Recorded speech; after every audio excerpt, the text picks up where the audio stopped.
Okay, we're going to do the pulmonary examination again, the respiratory examination.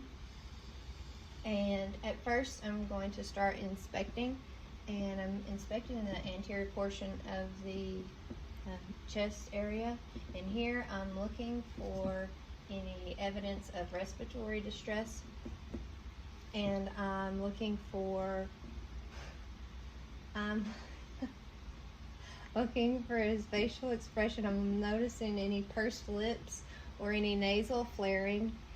I'm looking for any audible breath sounds like wheezing, and I'm looking at effort of breath, and I'm noticing the rate, rhythm, and the depth of his breathing. I'm also looking at the trachea, and I'm looking for any tracheal deviation. I'm just going to press in here and in here, and just making sure that it's symmetrical. I'm also looking for the use of I'm looking for the use of any accessory muscles as he is breathing. And now I'm just going to compare the anterior and posterior of a portion of the patient's chest. And I've also noticed a little divot here in this portion right here at the sternum. And now I'm just going to have the patient relax here, and I'm going to be palpating, and I'm feeling for any crepitus, any air bubbles. And now I'm going to listen. I'm going to listen to the rate, rhythm, and depth of the patient's breathing.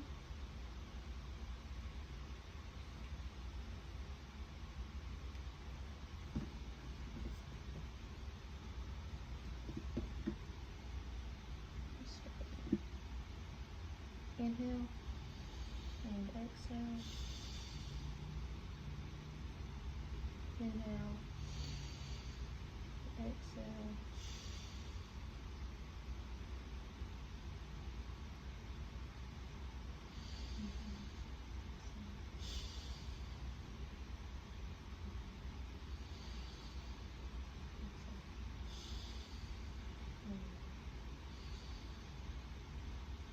Exhale.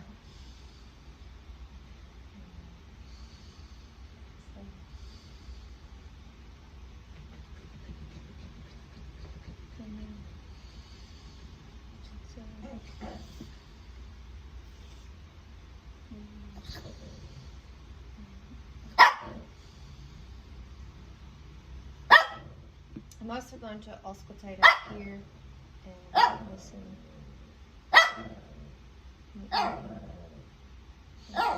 Exhale. Inhale. And exhale.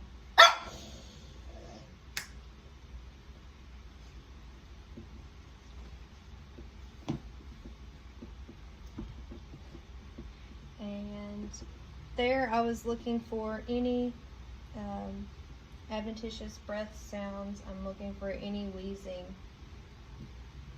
And now I'm going to ask the patient to turn around, and we're going to do the posterior aspect of the respiratory examination.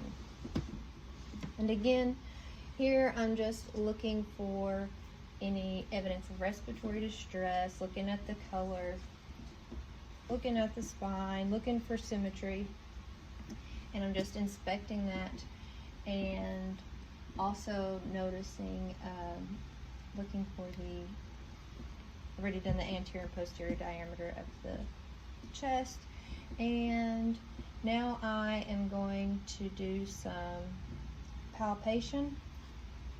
And so first we are going to test for chest expansion, and here I'm just going to get a little bit of skin. And I'm going to ask the patient to take a deep breath in and exhale.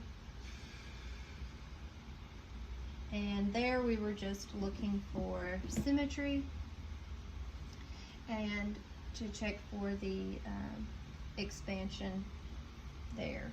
And now we're going to do some tactile fremitus, and I'm just going to ask the patient to say 99, and I'm going to check for the vibrations whenever he says 99.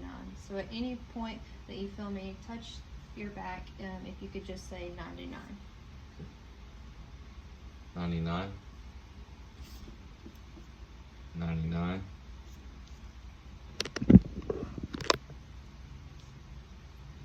99. 99. 99.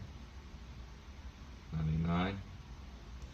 Okay, and now I'm just going to do some percussion of the chest area, and I'm going to be looking for resonance.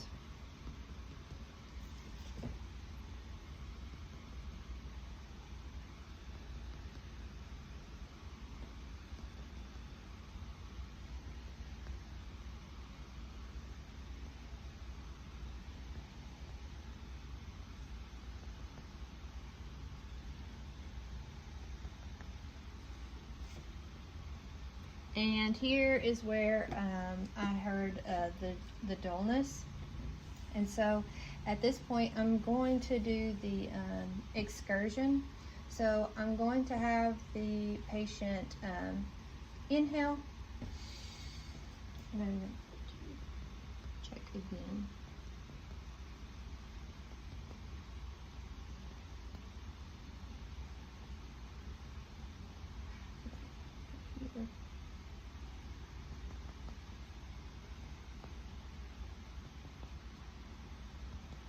Okay, and you can exhale. So here were the places that that I heard the dullness. And so if you could just do some regular breathing, and then I'm going to ask you here in just a second, I'm going to ask you to exhale, and I'm going to be looking for resonance. Okay. So if you can take a deep breath in, and then exhale and hold it.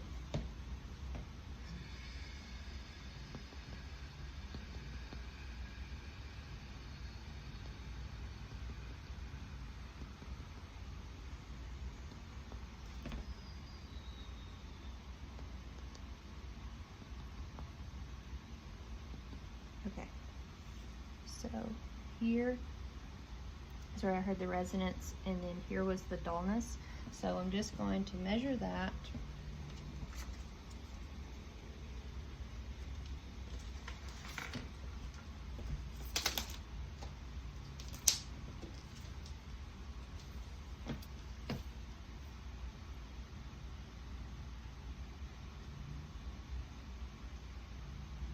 And here it's about 5 centimeters, and 3 to 5 centimeters is the acceptable range for the chest excursion.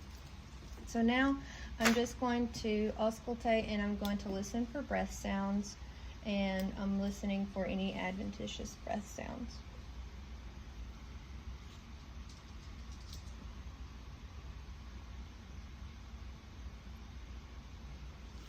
So if you can breathe through your nose and out through your mouth as I'm examining this portion.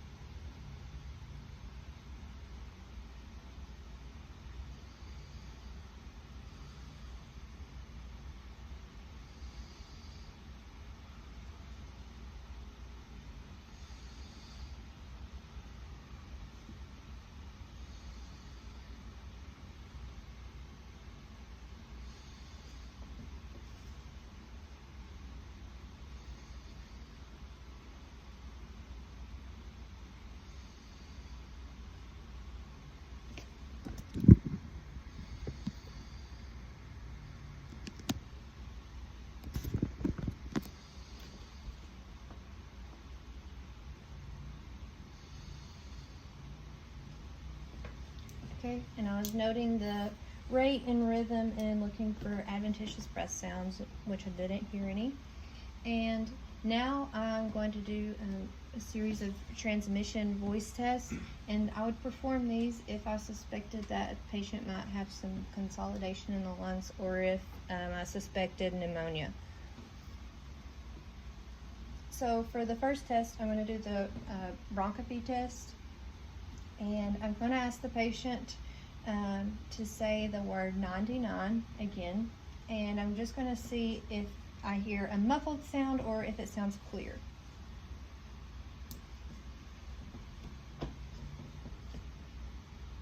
Ninety-nine.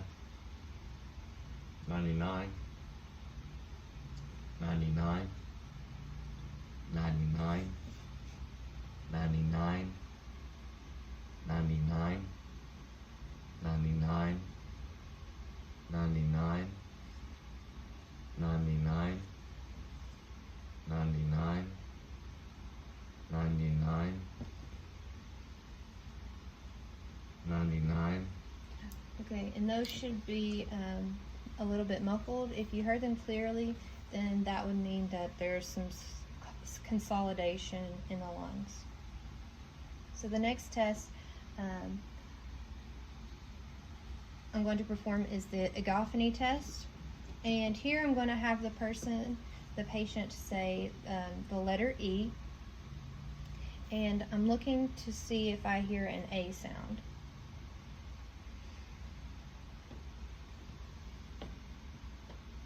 E. E. E. E. E. E. E. E. E. E.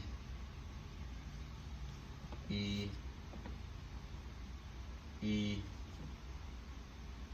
E.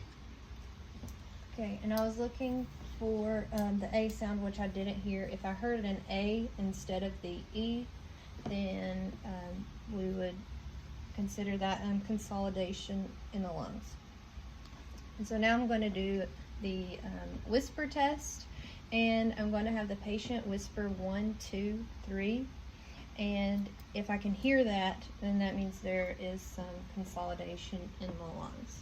So if you could whisper 1, 2, 3 on the aspects that I touch your back.